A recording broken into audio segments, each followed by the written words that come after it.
Welcome to another Bio 151 lecture. A few announcements before we get started. Sapling Chapter 38 and 42 are due on Sunday by 11:59 p.m. Also, Exam 3 will be next Tuesday, April 7th. This will be on Canvas, it will be multiple choice, and you will have 75 minutes to complete it once you open the exam. Office hours will be on Zoom on Tuesdays and Thursdays from 1 to 3 p.m. Please see our course website for the link to attend the Zoom office hours. Today we're talking about animal diversity. And just to showcase how diverse animals are, I always think of tree hoppers because I'm an entomologist. So these organisms on this slide are all different species of tree hoppers. And you can see that they have very distinct and different and sometimes kind of crazy morphologies or body plans. And one of my friends recently discovered a new species of tree hopper and he named them after Lady Gaga. So animals make up a large amount of the organisms on our planet. A new study that came out hypothesizes that there are approximately 7.77 million species of animals on Earth, but only 953,434 have been described and cataloged. Insects make up the most diverse group of animals. All animals have certain features that they share. They are all heterotrophic, which means that they need to eat other organisms in order to gain nutrients for energy. They also all have internal digestion. They're all multicellular. They do not have a cell wall in their cells, and the cells are typically arranged with tissues, and in more complex animals, they also have organs. They have active movement, and most animals have muscle and nerve cells, and they have a characteristic embryonic development. We can break animals up into multiple different ways to help us categorize different characteristics that they have. The first way that we're going to break up animals is by looking at if they have specialized body tissue or not. Parazoans lack specialized body tissue, and they typically have no body symmetry. Immutozoans have a distinct specialized tissues, and they have true body symmetry. So if we're looking at this very simplified phylogenetic tree of animals, we can see here that our animals, which are in red, Porifera would be considered a parazoan, where Cnidaria and Bilateria are considered immutozoans because this is where multiple distinct specialized tissues evolved. You can see on this tree that the most closely related organism to all animals are choanoflagellates. Note that this diagram does not tell us that sponges or Porifera are older than more complex animals. Instead, just to remind us how to read a phylogenetic tree, instead what it is saying is that sponges are more complex animals diverged from a common ancestor here, but it doesn't tell us what that common ancestor looked like.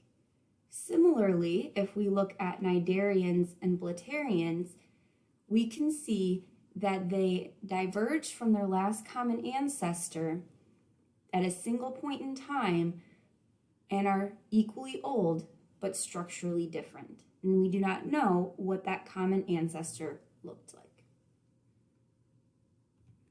So the first animals we are going to talk about are Porifera, or sponges. There are approximately 9,000 species of described sponges. Sponges have a body plan that's very different than most other animals. Their body resembles a flower vase, and they have small pores along their body. And these pores, these small pores, allow water to flow through where they can then get the food that's coming, that small particulate matter for food that's in the water. They can then capture that, and then they push the water out through this larger opening in the top. It may not seem like it, but sponges do have tissues. They have tough cells on their outer surface that act as their skin. So that's a different type of tissue than what's happening on their inside. On their inside, they have choanocytes with flagella, and these function for nutrient and gas exchange. It may not seem like it, but sponges gain nutrients by intracellular digestion, just like all animals. The one thing that is different for sponges than all other animals is that they do not have reproductive organs. They do not have gonads. So our first question for the day. According to this phylogeny, animals with bilateral symmetry are most closely related to which of these groups? A, cnidarians, B, sponges, C, choanoflagellates, D, a group containing sponges and cnidarians, or E, a group containing choanoflagellates, sponges, and cnidarians. And remember, sponges are the same as porifera. So pause this video and answer the first question below.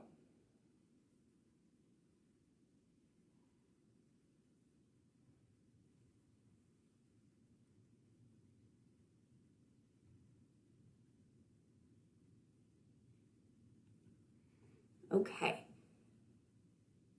So if we look at our phylogenetic tree, another general feature that we can use to group our animals is by symmetry.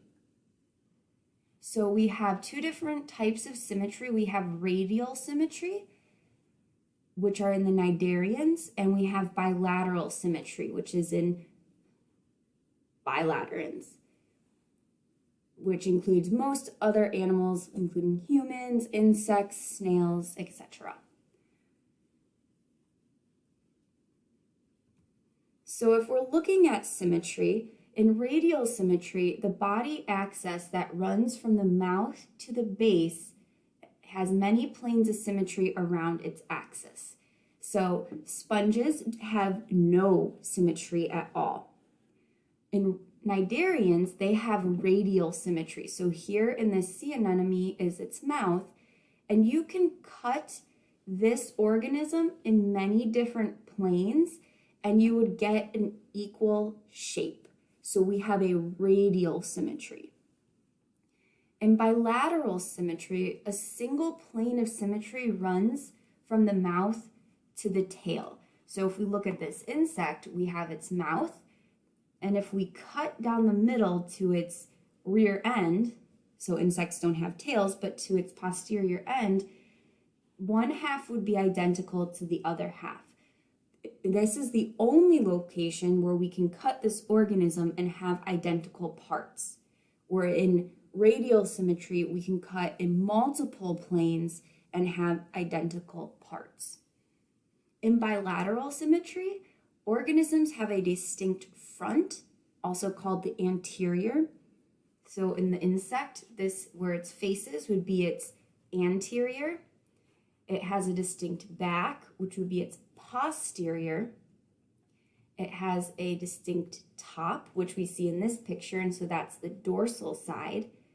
It has a distinct bottom, which would be like the belly of the insect, and that's ventral. And then it has a distinct right and left side. So, your second question for the day. Which of the following depicts a true line of symmetry, where if you cut through that line, you would have two identical halves? Pause the video and answer the second question below.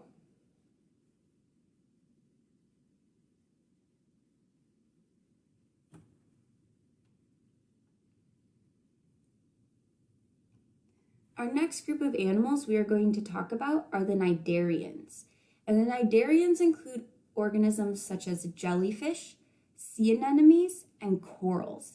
And there's over 9,000 species of cnidarians. Cnidarians are distinct from other animals because they have radial symmetry. Their body plan has a mouth surrounded by tentacles with stinging cells. So if we look at these images on the bottom of our slide, jellyfish have a mouth on the bottom of their body plan, and it's surrounded by tentacles that have stinging cells. If we look at a sea anemone, it's like flipping it over. So the mouth is on the top, and then it has its tentacles, which are these pink and orange striped protrusions, and those are the tentacles with the stinging cells. So even though they might look very different, the body plan is still very similar. They have a closed internal gut cavity. So you can see here's the gut cavity. So it's the same idea, the same body plan, just in different directions. And that's the site of extracellular digestion and excretion. Cnidarians have a simple nerve net. So sponges do not have a nervous system, and cnidarians have a simple nerve net. All cnidarians are predators, and they reproduce asexually to form colonies. One of my favorite cnidarians is this organism here, which is called the Portuguese manowar. And in this particular cnidarian, each of its body parts is a different individual. And so this floating head part that floats on top of the water, which you can think of as like a sail, so it's blown through the ocean, having this sail, this is one organism. And then these long spirally tentacles is a different organism, and these smaller hair-like protrusions are a third organism. And so this is actually a colony of many different cnidarians that have formed a symbiotic relationship that helps them to be successful. So now we're going to talk about the bilaterian animals. And this is going to make up the majority of animals that you think of when you think of animals. We can break bilaterians up into two different groups, the protostomes and the deuterostomes. In the protostomes, the mouth develops at or near the blastopore. So if we're looking at this figure to the right, here is our 8-cell stage, which we talked about when we talked about reproduction. The way that the blastopore is going to form is that it's going to have spiral and determinate cell division. And then it will form the blastopore, and the blastopore will turn into the mouth. Most invertebrates are protostomes, where their mouth is forming where the blastopore is. In deuterostomes, the anus develops at or near the blastopore. So here in our 8-stage cell, we have radial and indeterminate cell division. We have our blastopore forming, and where that opening for the blastopore is, that is where the anus forms. So in deuterostomes, the anus develops from the blastopores. There's many fewer animal phyla that are deuterostomes, but they do include the chordates or vertebrates.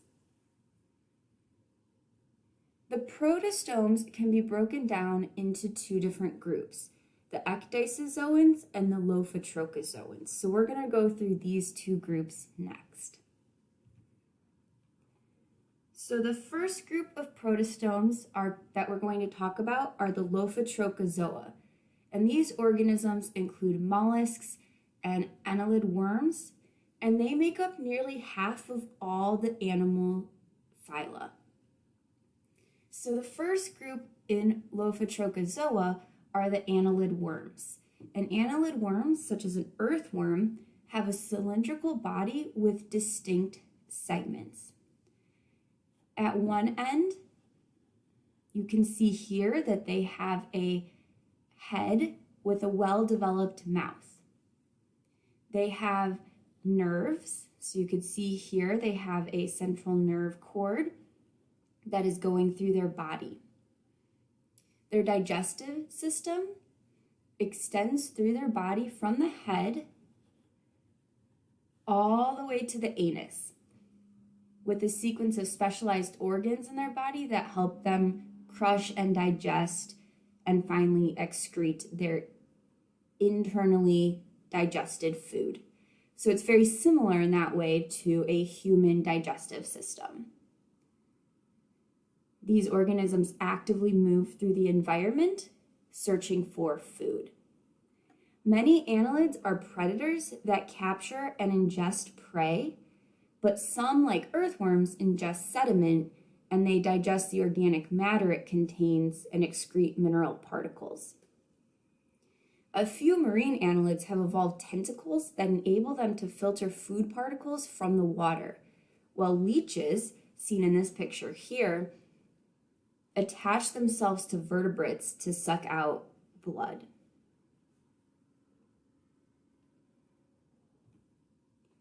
The next group of organisms in Lophotrochozoa that we are going to talk about are the mollusks. Mollusks are snails, clams, mussels, squid, and octopuses. And there's over 80,000 described species. Most of the species that are described are gastropods, and gastropods are snails and slugs. What makes mollusks different from other leucotrophozoans is that they have a mantle, which is a unique structure that plays a large role in breathing and excretion. So you can see here that these are all pictures of mollusks, but they have very different body plans, but they all have a mantle.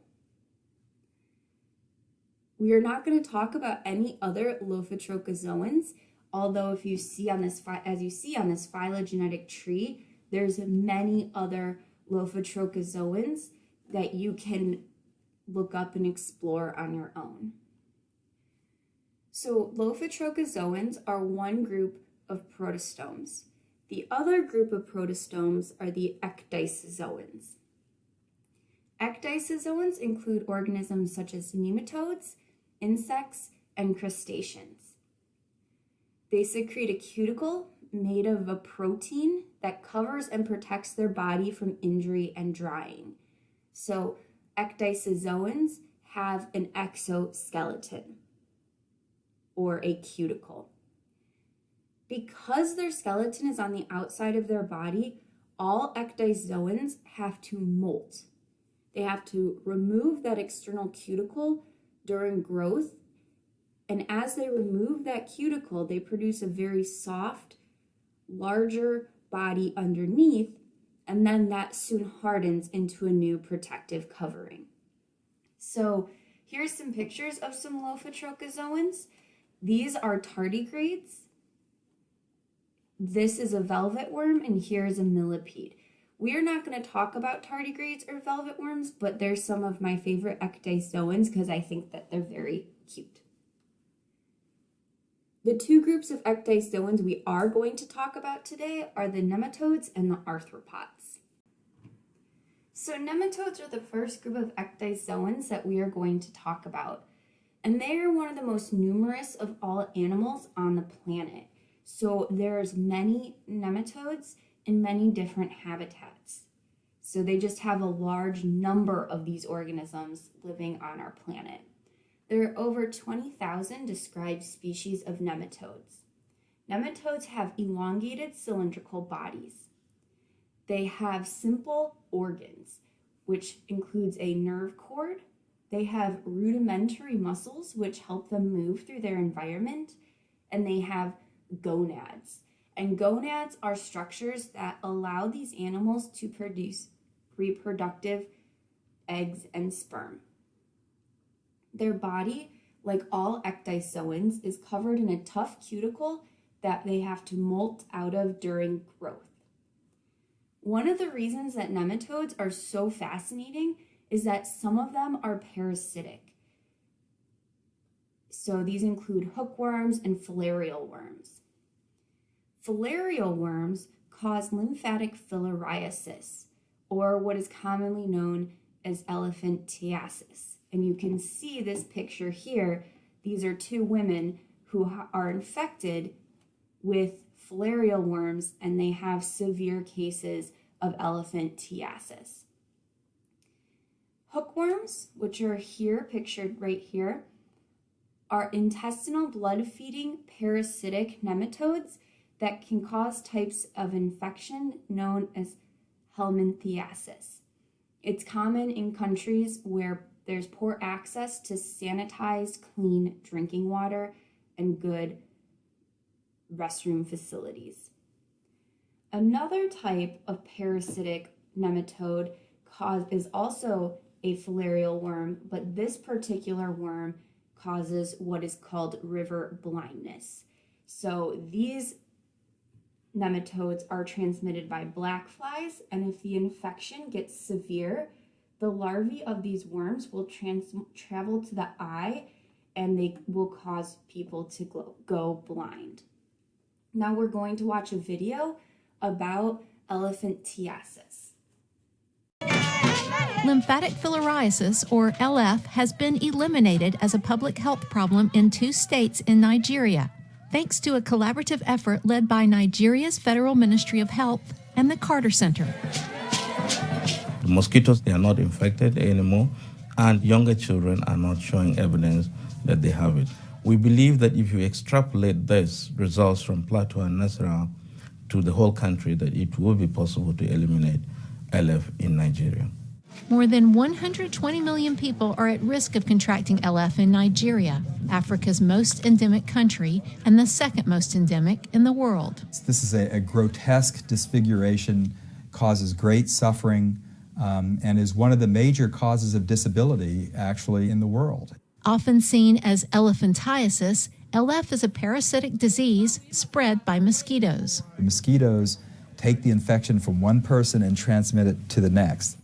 But you would treat her based on her age. The seeds of elimination in Nigeria were planted in 1999 when the Carter Center developed a multi-pronged strategy to prevent LF. Community-chosen health workers mobilized to educate their neighbors about the disease and distribute donated oral medications, albendazole and mectizan, once a year. These 2 drugs combine to kill the parasite that causes the infection. Insecticide-treated bed nets provide additional protection against mosquito bites, and this 1-2 punch has delivered the fatal blow to LF in the states of Plateau and Nasarawa. Now the Carter Center and partners have taken this success into the next round as they battle LF in other parts of the country. Good morning. To ensure Nigeria's children will refer to this disease as one of the past. Thank you very much. Sit down. Good morning. So I hope that video was informative. Jimmy Carter, one of our former presidents, has launched a global campaign to work to get rid of these diseases caused by parasitic nematodes. So that's when you heard them talking about the Carter Foundation, who they were talking about. The next type of ecdysoans that we're going to talk about are arthropods. And arthropods have an exoskeleton that contains chitin. Chitin is a strong, lightweight, and nearly indestructible polysaccharide that forms all arthropods' hard exoskeleton. There are 4 different types of arthropods.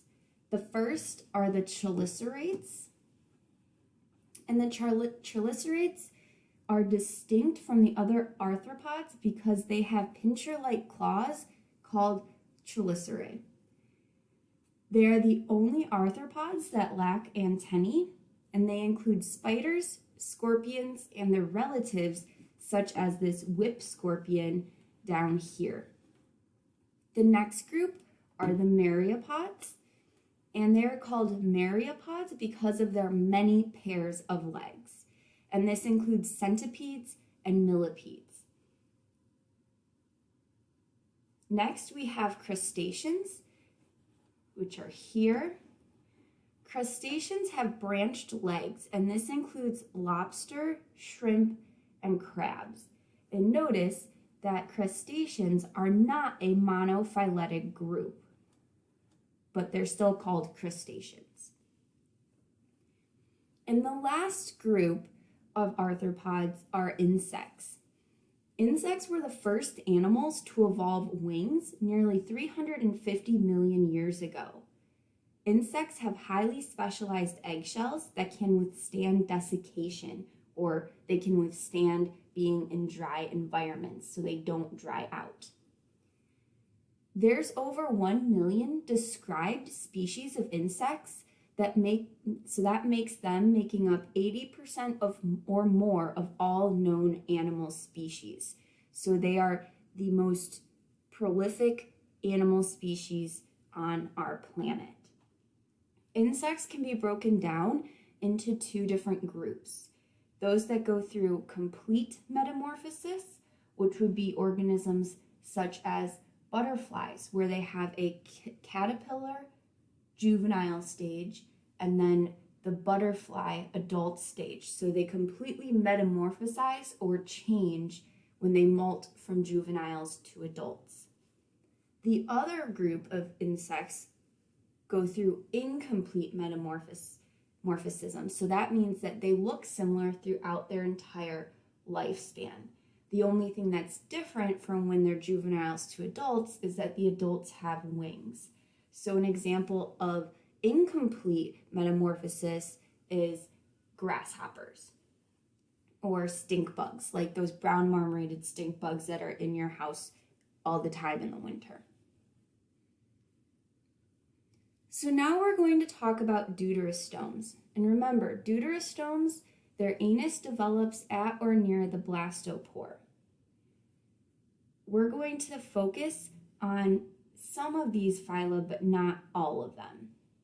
Hemichordata are called acorn worms, and we are not going to talk about them today.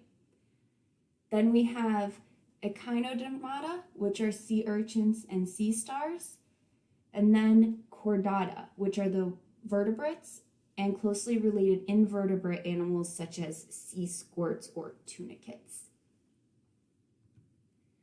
So, the first group of deuterostomes we are going to talk about today are the echinoderms.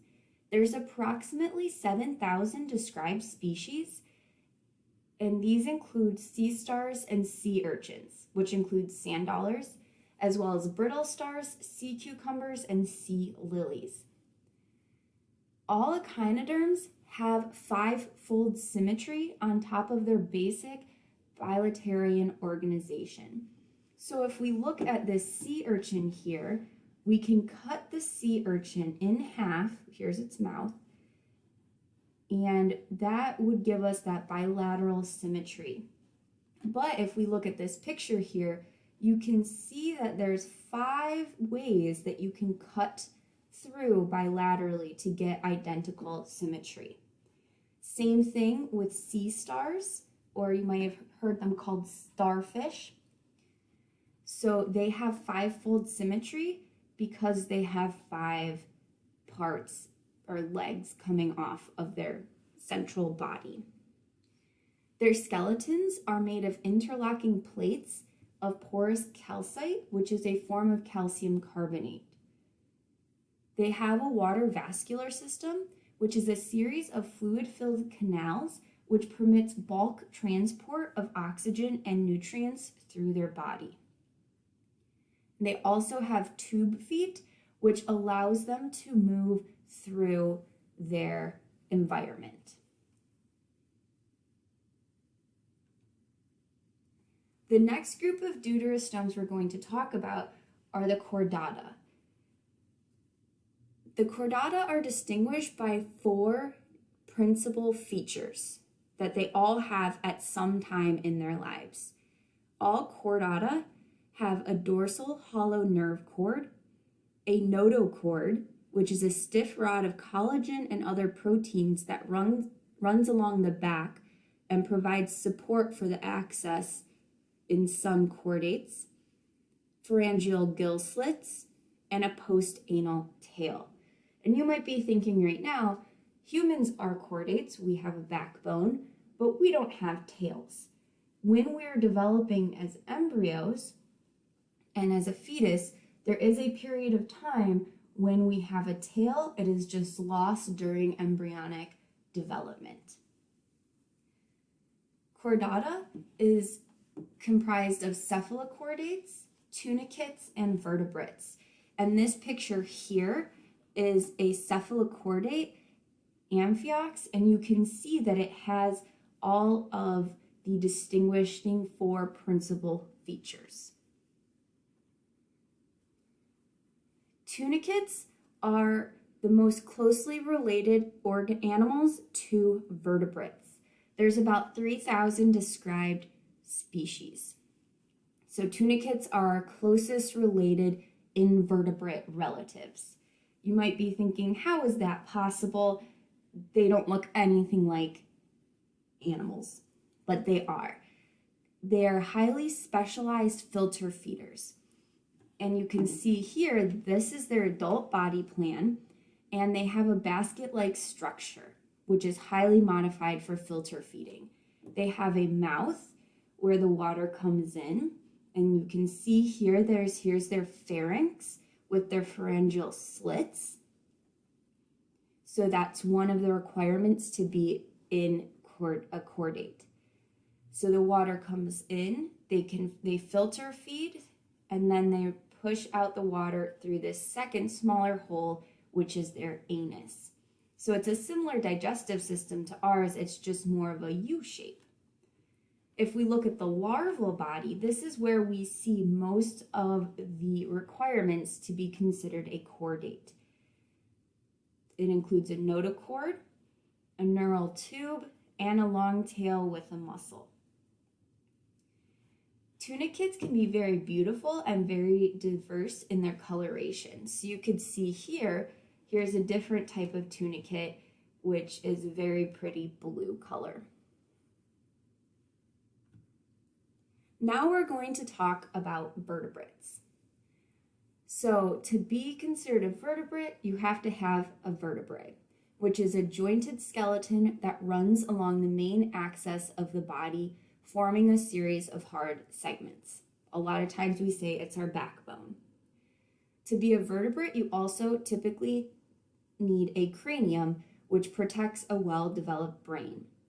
You have a pair of eyes, you have a mouth for food capture and ingestion, and you have an internal skeleton.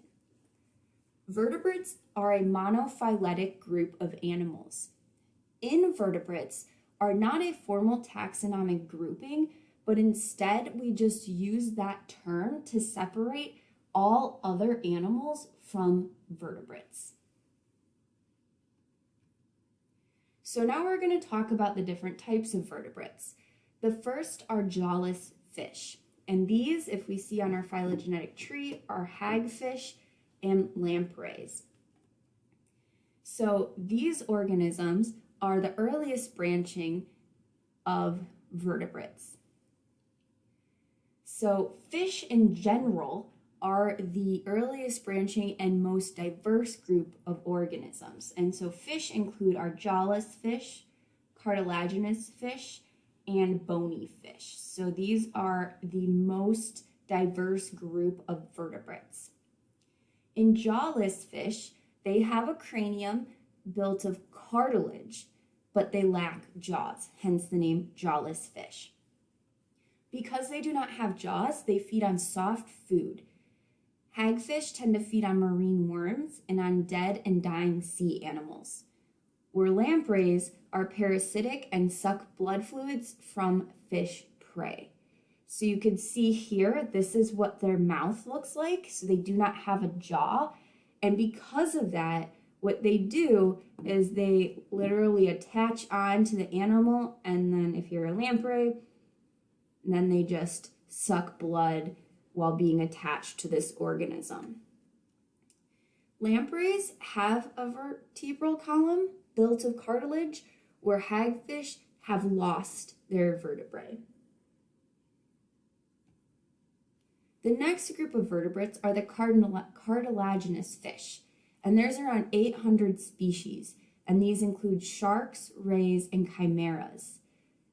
All organisms in cartilaginous fish have jaws, and their skeleton is made from cartilage. So we have sharks, we have rays, and then we have chimera, which are typically found in very deep in the ocean. The most diverse group of vertebrates are the bony fish, and there's about 20,000 to 25,000 described species. Bony fish have unique features that facilitate their occupation in a diverse range of niches in aquatic habitats. They have a system of movable elements in their jaws that allow for specialization and diversity in their feeding on many types of food. They have a swim bladder, which is a gas-filled sac, and this permits them to control their position in the water column through changes in buoyancy. So they can become more buoyant and float higher in the water column, or they can become less buoyant and sink lower into the water column. They also have kidneys, which allow them to regulate water balance and occupy waters over a wide range of salinity.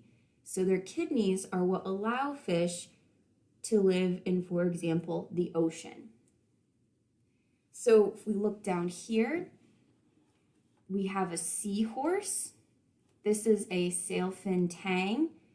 We have a sunfish or a mola mola, which is one of the heaviest bony fish in the world. And then this is a lungfish. Lungfish, along with coelacanths, are considered lobed fin fish. And lobed fin fish are the nearest relative of tetrapods. And tetrapods are organisms with 4 legs. And you can see on this lungfish that their fins are a lot thicker than most other fish. So that's why we hypothesize that they're most closely related to us.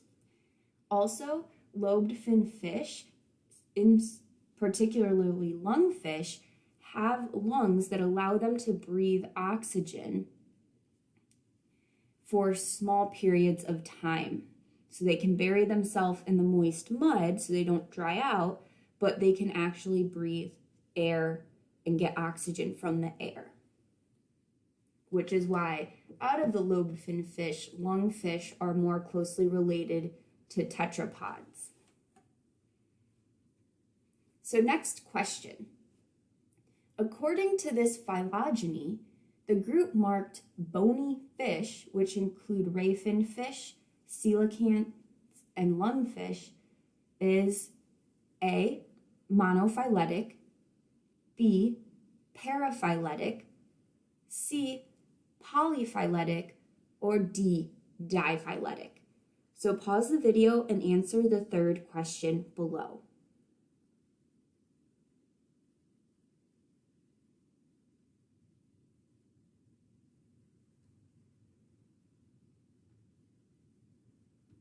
The next group of vertebrates we are going to talk about are amphibians. And there's over 4,500 species that have been described. And amphibians are named because of their lifestyle. They have an aquatic larval form that have gills for breathing underwater. Their adult forms are typically terrestrial, and they usually have lungs for breathing air. But they must produce and lay their eggs in water. Their eggs are not desiccant resistant, which means they will dry out if they are laid on land. Amphibians have a very primitive lung, so they're very small. So most adults require moist skin, which allows for oxygen to diffuse into their body, which supplements the fact that their lungs are not well developed.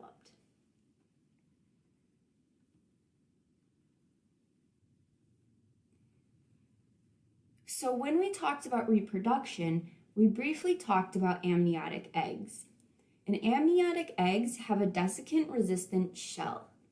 There's 4 membranes that permit gas exchange and management of waste products produced by the embryo.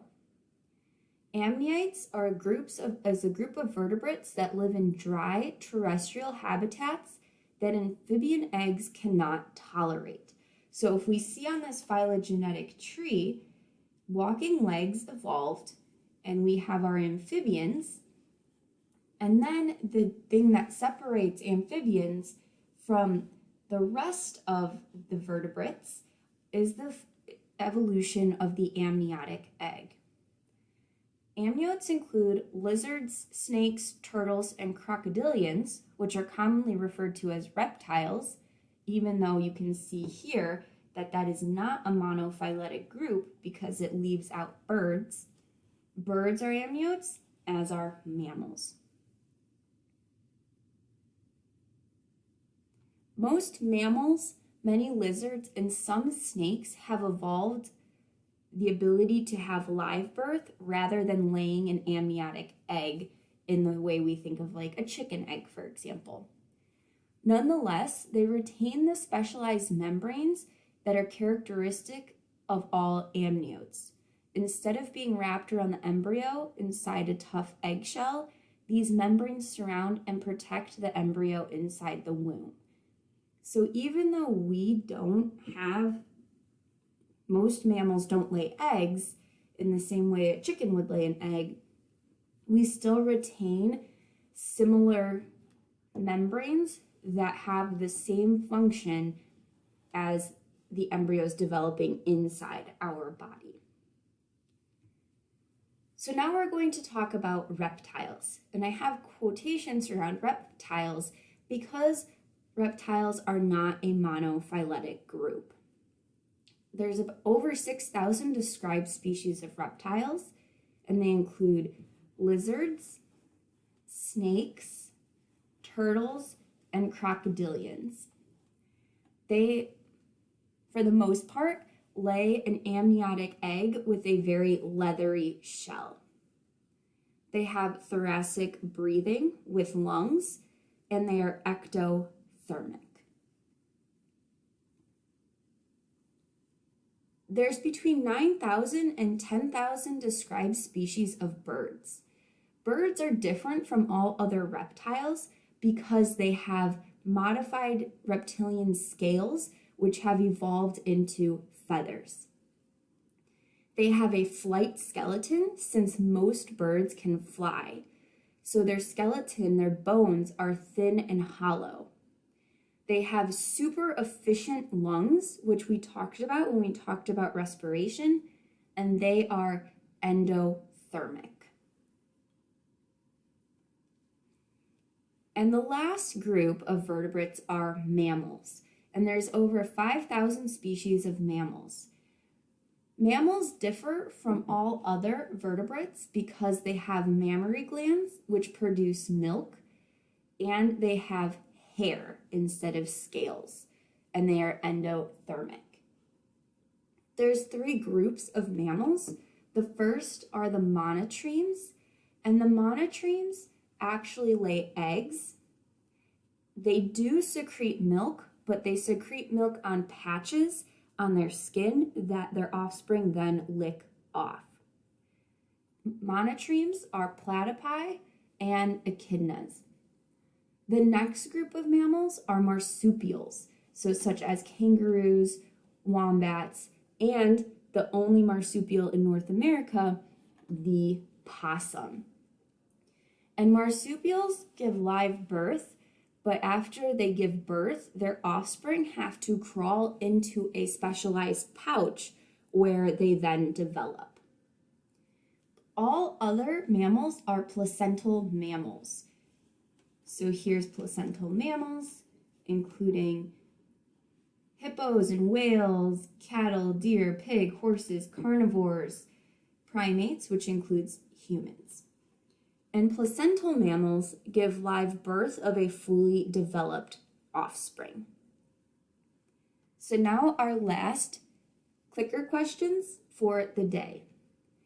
Which of the following is not a characteristic shared by all chordates?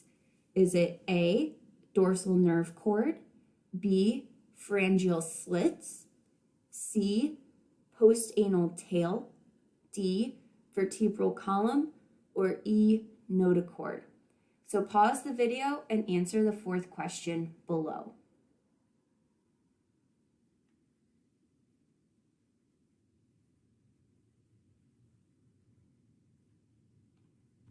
Next question. Which of the following organisms does not utilize an amniotic egg? Is it A, kangaroo, B, snapping turtle, C, ostrich, or D, bullfrog? So pause the video and answer the fifth question below.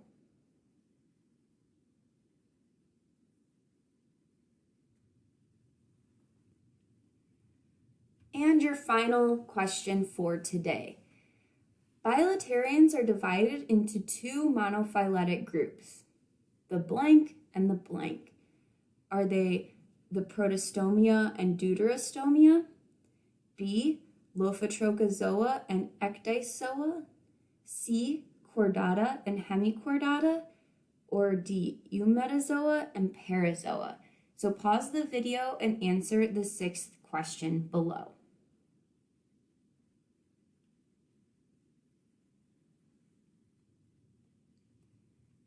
And just to help you in your studying, I added this table here for you to map out where some of the different characteristics evolved in these organisms.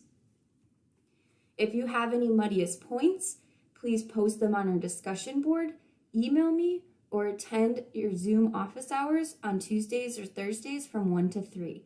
And don't forget to submit your clicker questions below. And for the last animal of the day, this is an Australian peacock jumping spider, which is the size of a grain of rice. Have a great